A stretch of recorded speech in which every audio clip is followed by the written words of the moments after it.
What is a parish?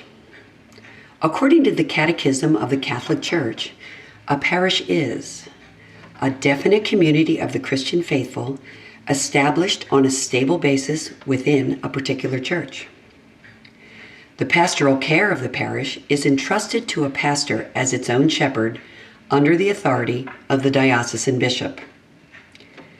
It is the place where all the faithful can be gathered together for the Sunday celebration of the Eucharist. The parish initiates the Christian people into the ordinary expression of the liturgical life. It gathers them together in this celebration. It teaches Christ's saving doctrine. It practices the charity of the Lord in good works and brotherly love. From its humble beginnings, fittingly in a refurbished stable, to its beautifully refurbished present day, St. Leo the Great has always been about the gathering of the faithful to celebrate the divine mysteries of the Eucharist, and it will always serve as the parish base for evangelization of that faith out into the world. Join us as we take a few minutes and look back and reminisce on some highlights as told by those with first-hand knowledge.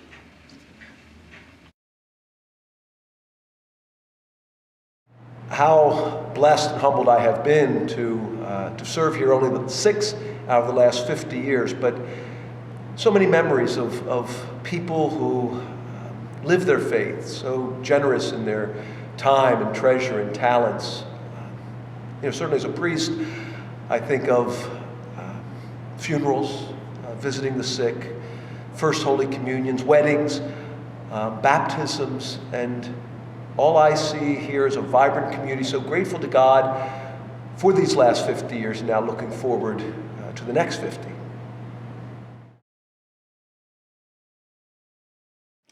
In the community I belong to, most of us live alone, but I am hardly ever alone here at St. Leo's because of this great family.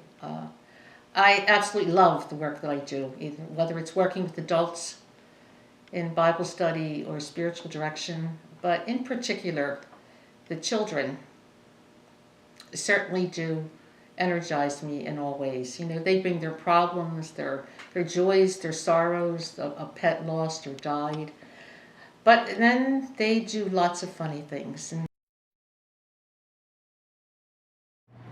One of certainly my fondest memories in the brief time I've been here has been each year, the first Saturday in May, with our second graders who received the First Holy Communion, to see their faces and to see the great innocence and joy in which they encounter Christ in that most blessed sacrament.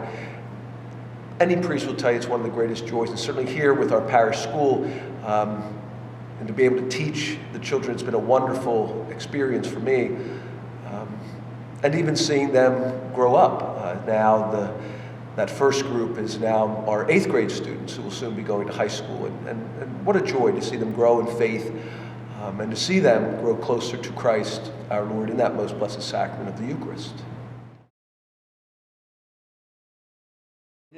His tractor, there were 2 guys with like broomsticks in the front and the back of each pew, and they'd carry them over to the tractor, put about 4 pews on the tractor, and it would go through the cornfields, or the field at that point.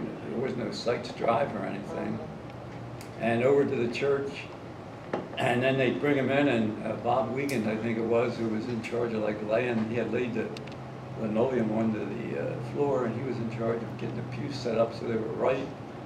And that was how it was done. So it was pretty neat that the people did it themselves. And it was a big volunteer thing. Yeah, he could bring the Lord to people in a sense in a second. Over 20 years with him. Wow. And he had 3 brain surgeries. Yes. And so he would just get away with the most outrageous things, and everybody loved him. And I remember one time there were a group of women in the rectory, and they were downstairs, and they must have been doing a mailing or something. And all of a sudden he's down there, and I hear him kind of yelling at them, which he could do, and everybody Remember? I do. And next thing, they're all coming up the steps, and he's behind them, and he's kind of pushing them out the door. And he slams the door, and he's turned around, and he said, if there are any other women in heaven besides the Blessed Mother, I'm going to be very surprised. Father Deller, he always planted corn out back here, and he liked to hunt. And a number of us used to hunt with him. Every time we'd go into the field, he would say, when you miss a bird, no cursing. I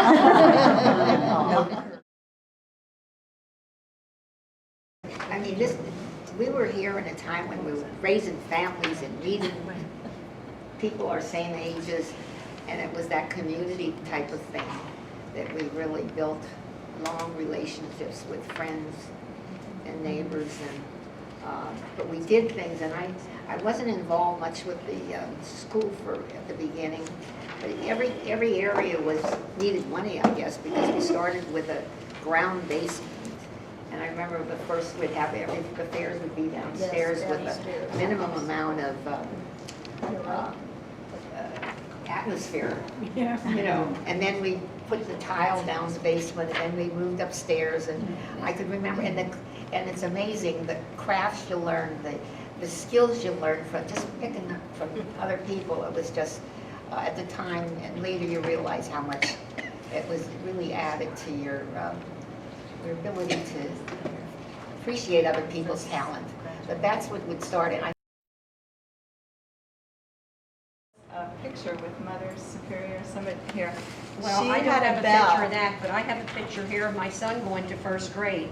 And as you can see, that's where they were, out Right front there. on the parking But lot. Mother Superior had a bell, just like an old-fashioned bell. There she is, like with holding and that was how you knew when recess was over.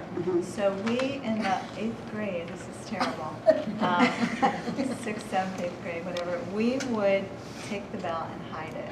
And I was never one of the ones who hid it. Kids never change, do they? In all honesty, I really was afraid to hide it. But of course, I'd be so excited when some of the people would hide it, and we had recess forever because she couldn't. She didn't. We went to a training session in Harrisburg at the diocese. Had everybody there for quite a number of the parishes, and what they did is they had a training session, and then they split us all up so that nobody was from the parish was in the same group. At the end of the day, when they called people to come forward to summarize what they did and the objectives of the day, every individual from St. Leo's ended up being the lead person of every group there that came up. And I think that really is a testament to, the type of people we had to form the foundation of the parish. My oldest brother, Dave Amico, who just turned 80, who's a member here, he said, well, you can tell this story. He said, I went, it was Christmas Eve, I don't know what year, and it must have been a really big snowstorm, and he wanted to go to confession. And when he got to the church, and Father didn't expect a lot of people to come to Mass because of the snow, I guess on Christmas Eve, and he was shoveling. And Father said, okay, confess. Father shoveling. And he did, he heard his confession, probably out in the front of the school. And he says, and for your penance, here's a shovel. That's a great story.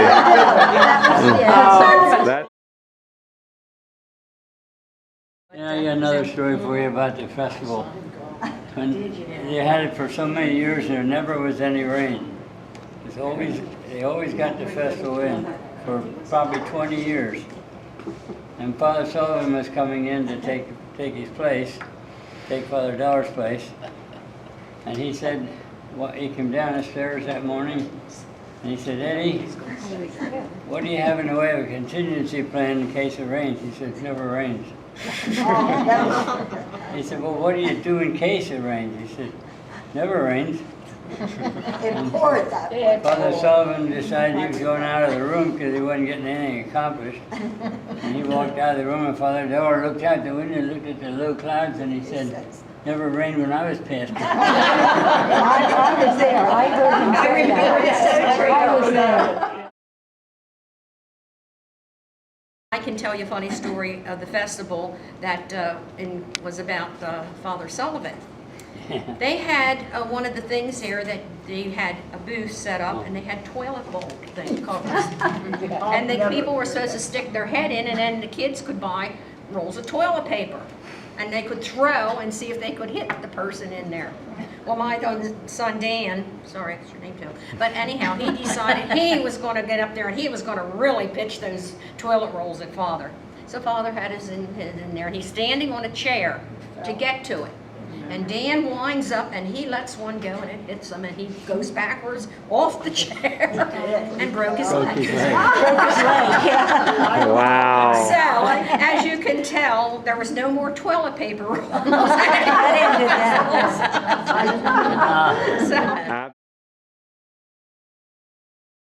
So if I'm you a had, storyteller. I believe in narrative preaching. Fire attracts children, you know, the fascination of fire.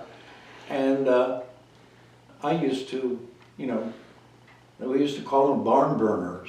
They were in a big box, and I used to light the match and throw it in the commode downstairs, and where my dad got fixed up after work, cleaned up after work, and I would be throwing it, and I didn't know it, but my parents had gone out, and I was about 7, and I went downstairs and I was throwing these matches, and probably a spark flew onto my dad's work clothes. He worked on the railroad, and so they were like oil soaked, and I was sitting upstairs then, a little later, and I thought, gee, it's getting cloudy in here, and I opened the door, and here's smoke's pouring out. And here's the whole floor above, the floor underneath the kitchen was on fire. I threw water on it, put it out, opened all the windows to let the smoke go out, cleaned up the floor. I didn't know how I was going to handle it. My dad's overalls were gone for work the next day, and his watch was sitting right in it. And I went up and thought, well, nobody will notice. The day that we had our blessing of the animals.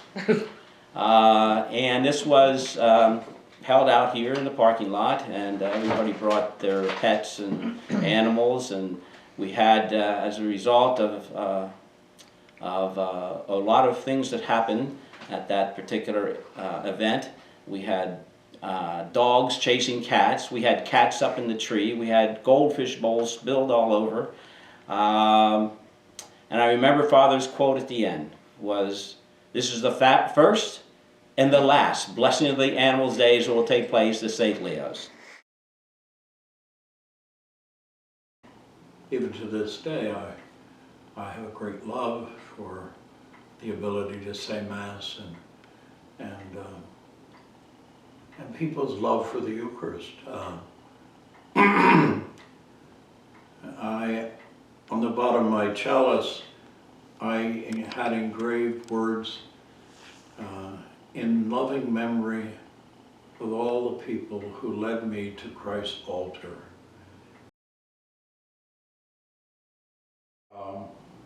Father Deller was an inspiration. He drove me up the wall sometimes, and we had funny experiences. But as I said, when I was a seminarian, he inspired me. His zeal and his ability to do so much and to be happy all the time. And he was not the same person, but he still had that love, that basic love for the priesthood and for people. And that's why I think I could accommodate myself to the fact that, well,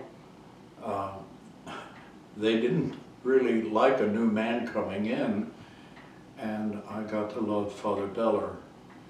And then in leaving, I didn't have that much preface to it. I knew someone else would come, and again, people come with their own talents.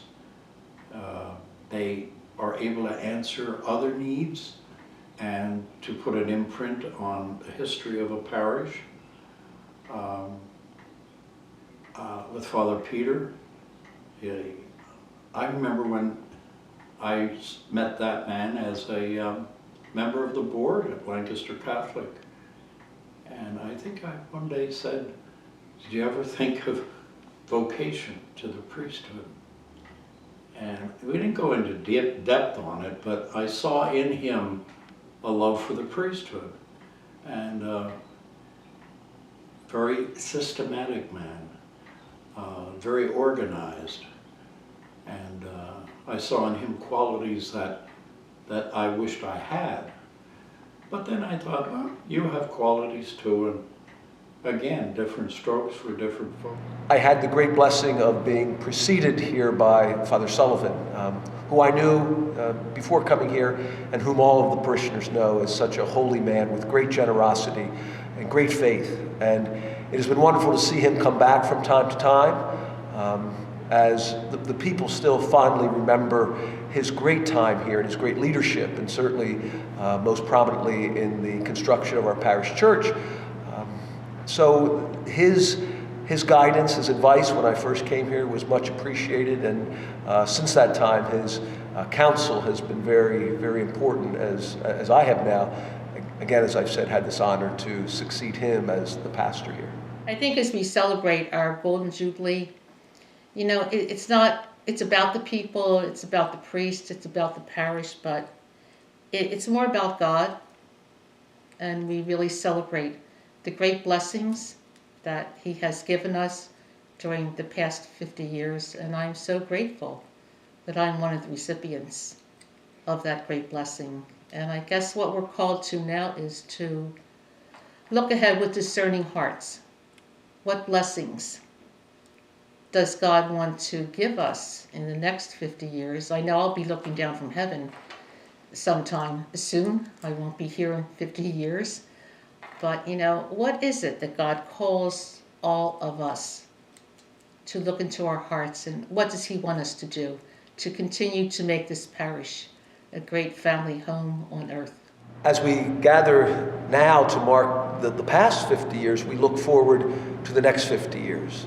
Certainly we're looking to the expansion and modernization of our parish school, the construction of a new parish center, also that in the growth that we expect in the Lancaster area, that our parish will be this center, this vibrant center of faith, this vibrant center that serves and carries on to hand on the treasure of our faith to the next generation that will follow us and to those who follow them, all as we continue to build up God's kingdom here on earth.